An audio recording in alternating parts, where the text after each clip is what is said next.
আজকে দেখলাম আপনাদের খুলনাতে সরকারি চাকরি করে পুলিশ ডিপার্টমেন্টে একটা পুলিশ অফিসের ভেতরে বসে থেকে তার হাতে যেই বন্দুক ছিল ওই বন্দুকটা মাথায় ঢুকাইয়া নিজেকে নিজে গুলি করে আত্মহত্যা করে এই দুনিয়া থেকে বিদায় নিয়ে চলে গেলেন। জোরে বলেন নাউজুবিল্লাহ। বেকার যুবক নয়, টাকা পয়সা উপার্জন হয় না এমনও নয়, সরকারি চাকরি করে পুলিশ ডিপার্টমেন্টের একটা অফিসার, অথচ নিজের মাথায় নিজে গুলি করে দুনিয়া থেকে বিদায় নিল। কারণ একটা পরিবারে সুখ নেই, স্ত্রী ভালো নয়, বউ আর স্ত্রী মেলে না, পরিবারের সদস্যরা মেলে না। আর যখন কোনো পরিবারে অশান্তি হয় ওই পরিবারের পুরুষেরা কখনো শান্তিতে থাকতে পারে না। প্রত্যেকটা পরিবারের আগুন লাগানোর প্রধানতম কারণ হলো এই মহিলারা। দেখবেন বাবা ছেলে কিন্তু পরিবারে ঝগড়া হয় না, ঝগড়া হয় স্ত্রী আর মাও, কথা কন না কে। আর যেই পরিবারে মহিলাদের ষড়যন্ত্র হয়, জান্নাত না জাহান্নাম কোরআনের আয়াত থেকে প্রমাণ নেন। সূরা নিসার ৭৬ নম্বর আয়াতে আল্লাহ বলেন, ইন্না কাইদা শাইতানি কানা দাইফা, শয়তান যেই ষড়যন্ত্র করে এটা হলো দুর্বল। কিন্তু সূরা ইউসুফের ২৮ নম্বর আয়াতে আল্লাহ বলেন, ইন্না কাইদা কুন্না আযীম, যেই ষড়যন্ত্র মহিলারা করে এটা হলো ভয়ঙ্কর ষড়যন্ত্র।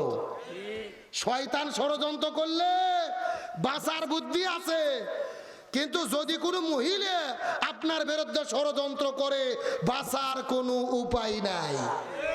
এই জন্য প্রত্যেকটা মা বোনদেরকে বলি আপনারা ভালো হন। প্রত্যেকটা পরিবারে যদি বউ ভালো হয়, মাও ভালো হয়, ওই পরিবার পৃথিবীতে আল্লাহ জান্নাতের সুখ দান করে। আর যেই পরিবারে মা এবং বউ সারাদিন ঝগড়া করে, অশান্তি লাগায়, তারা নিজেরাও পরিবারকে জাহান্নাম বানায় আর পুরুষদেরকেও জাহান্নামের আগুনে পুড়িয়ে পুড়িয়ে তারা ছাড়ে। এই জন্য মা এবং আমার বোনদের, আমার মাদের, আমার ভাবিদের, আপাদের, সমস্ত মহিলাদেরকে বলি, স্বামী যতটুকু ইনকাম করে তাতে সন্তুষ্ট থাকেন, বেশি পাওয়ার চেষ্টা করেন না, সবুর করেন, মিলেমিশে থাকেন, তাহলেই আল্লাহ রহমত দেবে। আপনার স্বামী কোটি টাকা কামাই করে কিন্তু পরিবারে যদি মিল মহব্বত না থাকে ওই পরিবারে শান্তি আসতে পারে। সাতক্ষীরা মুসলমান গভীর মনোযোগ লক্ষ্য করুন। ডানে যারা আছেন কথা বলবেন, বামে যারা আছেন তারা কথা বলবেন, মঞ্চে যারা আছেন তারা কথা বলবেন। সবাই মিলে চিৎকার করে একসঙ্গে বলেন তো দেখি, অধিকাংশ মহিলা জাহান্নামে যাবে তার পেছনে কারণ হলো কয়টা? আরো জোরে, জোর হলো না। নবীজি জিজ্ঞেস করে বলে, হে ভাই জিবরাইল, কোন দুইটা কারণে অধিকাংশ মহিলা জাহান্নামের মধ্যে যাবে তোমার কাছে জানতে চাই। জিবরাইল ডাকতে বলে, ইয়া রাসূলুল্লাহ, এই দুইটা কারণের ভেতরে প্রথম নম্বর কারণ হলো যেই মহিলাগুলো বাড়ি থেকে বের হয়ে মাথার চুলগুলো বের করে, আজরা পাজরা বের করে বেপরদা অবস্থায় রাস্তাঘাটে ঘোরাফেরা করে, এই সমস্ত মহিলাগুলো জাহান্নামের মধ্যে যাবে। তার মানে বোঝা গেল বেপরদা নারী যারা জাহান্নামে যাবে তারা শূন্য স্থান পূরণ, বোঝেন না? জোরে, বেপরদা নারী যারা। কেরে পর্দার মিছিল করতে ভয় ধরতেছে, এমন সাউন্ড দেবেন মহিলাদের প্যান্ডেল যেন পার হয়ে যায়। রাজি আছেন? চিৎকার করে বলেন, বেপরদা নারী যারা। আরো জোরে বলেন, বেপরদা নারী যারা। বেপরদা নারী তো সাতক্ষীরা জেলার নাই, আপনাদের এলাকাতে একেবারেই নাই। আছে আছে আছে, আমি কি কিছু বলবো? সাতক্ষীরা জেলার মা বোনদের ধরন বলিতে লাগে শরম। সকালবেলা আর সকালবেলা বরকা পরে, বিকাল বেলা ওড়না নাই দাদা ভাই, ডিজিটাল দেশ বুঝিয়ে টাই। ঠিক দেখবেন সকালে এমন ভাবে বরকা পরে চেনার কোনো বুদ্ধি, আবার বিকেলে বরকা তো দূরের কথা, শরীরে ওড়না পর্যন্ত থাকে। আর ওড়না যদি আমার দিকে তাকান, এদিকে তাকান, হাতের মধ্যে এরভাবে শুধু পেঁয়াজ চাই, পেঁয়াজ চাই, পেঁয়াজ চাই, একবার পেঁচিয়ে দড়ির মতো সেকন করে সাপের মতো মোড়াইয়া চকলেট বানাইয়া এই গলার মধ্যে দিয়ে পেছন দিক দিয়ে ফেলে দেয়। আছে না নাই? আচ্ছা বলেন তো, পেছনে ঢাকার কি কোনো কিছু আছে? এগুলো পর্দা না বাটপারি? আরে নারীগুলো ঘরের সব স্বামীর সেবা করে, এখন উল্টো দেখি নারীরা সব স্বামীকে ধরে মারে। ঠিক, কারা কারা বইয়ের হাতে মার খাচ্ছেন হাত উঠুন তো দেখি। এ উঠান উঠান, ওই যে এক মুরব্বী চাচা।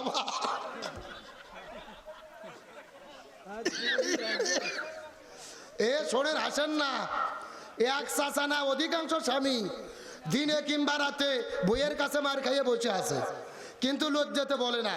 কিন্তু আমাদের দেশে যেরকম স্বামীকে মারা বউ আছে, একই রকম বউকে মারা স্বামী আছে না নাই? এমনও স্বামী আছে বউ গরুর মতো পিটেই। কিসের মতো? হাতের মধ্যে একটা লাঠি নিয়ে বউক মারা শুরু করছে, বলছে তুই আব্বা না বলা পর্যন্ত তোর মার বন্ধ হবে না। বউ মার সহ্য করতে না পারে, বলছে আব্বা। পরের দিন ওই শয়তান হুজুর ফোন দিয়ে বলতেছে, হুজুর বউ তো আব্বা বলছে, ফতুও কি? আমি বললাম ফতুয়া পরে, আগে তোর বাটাম পাঠাতে হবে। তার কারণ বলেন তো, বউ কি মারা যাবে? কে বলে মারা যাবে না? বউকে কখন কখন মারা যাবে আমি বলবো। বউ যদি শরীয়ত বিরোধী কাজ করে, ইসলাম বিরোধী কাজ করে, জেনা ব্যভিচার করে, স্বামীর আনুগত্যের বাইরে কাজ করে, তখন বউকে মারা যাবে। এখন মারবেন কই কই? আমার থেকে কায়দা শেখেন। মাথা বাত, মুখ বাত, পেট বাত, পিঠ বাত, কোমর বাত, মাজা বাত, হাঁটুর থেকে শুরু করে নিচ পর্যন্ত। কথা কি বুঝেছেন? আর যেই বেত দিয়ে মারবেন, এই বেতের পরিমাপ হবে 1 বিকের অর্ধেক, মানে 1 মুষ্টি। এই ওয়াজ আমি গত 6 বছর আগে গাইবান্ধা জেলাতে করেছি। একটা যুবক লাভ দুটে বলতেছে, হুজুর 1 মুষ্টি ধরবো কি আর মারবো কি? তখন আরেকজন বলতেছে, হুজুর ধরার পরে যদি কোনো মতো মাথা বার হয়ে থাকে, ওই মাথা দিয়ে ঘুতো দেবো হুজুর। এরকম বাটপার আছে না নাই? ও তাও বোক মারবে। এখন বলেন তো, বোক মারলে কি শান্তি হবে? রসুল বলেছেন মহিলাদের সৃষ্টি করা হয়েছে বাম পাজরের বাঁকা হাড় দিয়ে। জোরে বলেন কি হাড়? এখন বাঁকা হাড়ক যদি হাতুর দিয়ে মেরে সোজা করতে চান, সোজা হবে? ভেঙে মচকে যাবে। এই জন্য বউদের মারে নয়, বউদের ভালোবাসা দিয়ে সোনা ময়না কলজে টিয়ে পাখি বলে আপন করতে হবে। জোরে বলেন সুবহানাল্লাহ। এইবার দামিয়ে মানুষ খুশি হয়েছে ভাই। যেই রকম হুজুরি তো দরকার। একটা কথা ভালো করে বোঝেন, পরিবারের বউ যদি ভালো হয়, ওই পরিবার পৃথিবীতে জান্নাত হয়। আর বউ যদি খারাপ হয়, ওই পরিবার পৃথিবীতে জাহান্নাম হয়ে যায়। চিৎকার করে বলেন, বেপরদা নারী যারা। আরো জোরে বলেন। আমার বন্ধুগণ, মুসলমান ভাইরা, গভীর মনোযোগ। নবীজি জিজ্ঞেস করে বললেন, ভাই জিবরাইল, 2 নম্বর কারা জান্নামের মধ্যে যাবে বলো তো দেখি। জিবরাইল ডাকতে বলে, ইয়া রাসূলুল্লাহ, 2 নম্বর হলো ওই প্রকার মহিলাগুলো, যেই মহিলাগুলো স্বামীর খেদমত করে না, স্বামীর কথা মতো চলে না, স্বামীর আনুগত্য করে না, এই মহিলাগুলো জান্নামের মধ্যে চলে যাবে। তার মানে বোঝা গেল, স্বামীর অবাধ্য স্ত্রী যারা জাহান্নামে যাবে। চিৎকার করে বলেন, বেপরদা নারী যারা, স্বামীর অবাধ্য স্ত্রী যারা। এই জন্য আমার নবী বলেছেন, মহিলাদের জন্য 4টা আমল করতে হবে। এই 4টা আমল করতে পারলে আল্লাহ 8টা জান্নাতের দরজা খুলে দেবে। 1 নম্বর হলো নামাজ, 2 নম্বর রোজা, 3 নম্বর স্বামীর খেদমত, 4 নম্বর পর্দা। এই 4টা আমল যদি কোনো মহিলা করতে পারে, আল্লাহ তাদের জন্য 8টা জান্নাতের দরজা খুলে দেবে। যেই দরজা পছন্দ, ওই দরজা দিয়ে তারা আল্লাহর জান্নাতে চলে যাবে। আল্লাহ মহিলাদেরকে এই 4টা আমল করার তৌফিক দিক, বলেন আমিন। মহিলাদের জন্য ওয়াজ কি কম করলাম? যা করলাম যদি এরা আমল করে, এটাই যথেষ্ট ইনশাআল্লাহ বলেন। এখন বলেন, সাহাবী হানজালার কি গোসল বাকি? আলোচনাকে আর 5 মিনিট করব না শেষ করে দেব? চলবে চলবে। কারা কারা চলবে না হাত তোলেন। এই যে 4 জনের ঘুম ধরছে। এখন সত্য সত্য কারা কারা চলবে হাত তোলেন তো দেখি। লিল্লাহে তাকবীর। সাউন্ড আগের মতো নাই, হাত নামান। আপনাদের এই মাঠে ফুটবল খেলা হয় না, বিয়ে অবিয়ে খেলা হয় না? এক পাশে যারা বিয়ে করতে তারা, আর এক পাশে যারা বিয়ে করেনি তারা, এরকম খেলা হয় না? এখন একটা তাকবীর দেবো, প্রথমে তাকবীর দেবে যারা বিয়ে করেনি তারা, তারপরে তাকবীর দেবে যারা বিয়ে করেছে তারা। দেখি কাদের সাউন্ড বেশি, দেখার দরকার আছে না নাই? প্রথমে হাত উঠাও অবিবাহিত কারা কারা দেখি। যারা যারা বিয়ে করেন অবিবাহিত, হ্যাঁ ছেলেবেলে হাত তোলো। যারা বিয়ে করনি হাত উঠাও। লিল্লাহে তাকবীর। হাত নামাও। এখন যারা যারা বিয়ে করেছেন, বাবাজিরা, মুরব্বীরা, যারা যারা বিয়ে করেছেন হাত তোলো। লিল্লাহে তাকবীর। সাউন্ড কোনটা বেশি ভাই? আপনারা বিয়ে করছেন এই জন্য বলতেছেন নাকি? আসলে বিয়ালাদের সাউন্ড বেশির কারণ হলো বিয়ালাদের সংখ্যা বেশি। এখন বিয়ে অবিয়ে সবাই মিলে সেটে যদি একটা তাকবীর দেই সাউন্ড কম হবে না বেশি হবে?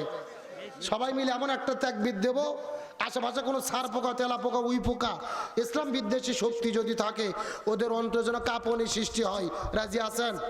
সবাই একটা বার টান টান হাত তোলেন তো দেখি সবাই। হ্যাঁ মুরবি মুরবি মুরবি হাত উঠান, হাতগুলো একটু নাড়াচাড়া করেন তো ঘুম ছাড়ু। আলহামদুলিল্লাহ, হাতগুলো মুষ্টি করেন, মুষ্টি। লিল্লাহি তাকবীর, আল কোরআনের আলো, আল হাদিসের আলো, লিল্লাহি তাকবীর। আলহামদুলিল্লাহ ভাই, আমার কলিজা ঠান্ডা হয়ে গেছে। রাত বাজতেছে 12টা 41 মিনিট, আর আপনাদের চোখের দিকে চাইয়া মনে হচ্ছে সন্ধ্যা 7টা বাজে। কতক্ষণ নাগা? রাত 12:30টা কোন দিক দিয়ে পার হয়ে গেছে আমরা বুঝতেই পারিনি। আমার মন বলতেছে আজকের মাহফিল আল্লাহর দরবারে কবুল হয়ে গেছে, আমিন বলেন। আমরা মোনাজাত না করে কেউ যাব? তাহলে চিৎকার করে বলতে হবে সাহাবী হানজালার কি গোসল বাকি। আমার বন্ধুগণ, মুসলমান ভাইরা, গভীর মনোযোগ লক্ষ্য করুন। কোনো দিকে নাচ, কোনো দিকে তাকাতাকি নাই, কোনো দিকে নড়াচড়া নাই। শেষ কথাটা ভালো করে বোঝার চেষ্টা করেন। মেয়েটা কান্না করে বলে, ইয়া রাসূলুল্লাহ, আমার স্বামীর ফরজ গোসল বাকি, আমার স্বামীর ফরজ গোসল বাকি, আপনি দয়া করে গোসলের ব্যবস্থাটা করে দেন। নবী ডাকতে বলেন, সাহাবীরা হানজালার লাশটা তোমরা খুঁজে বের করো।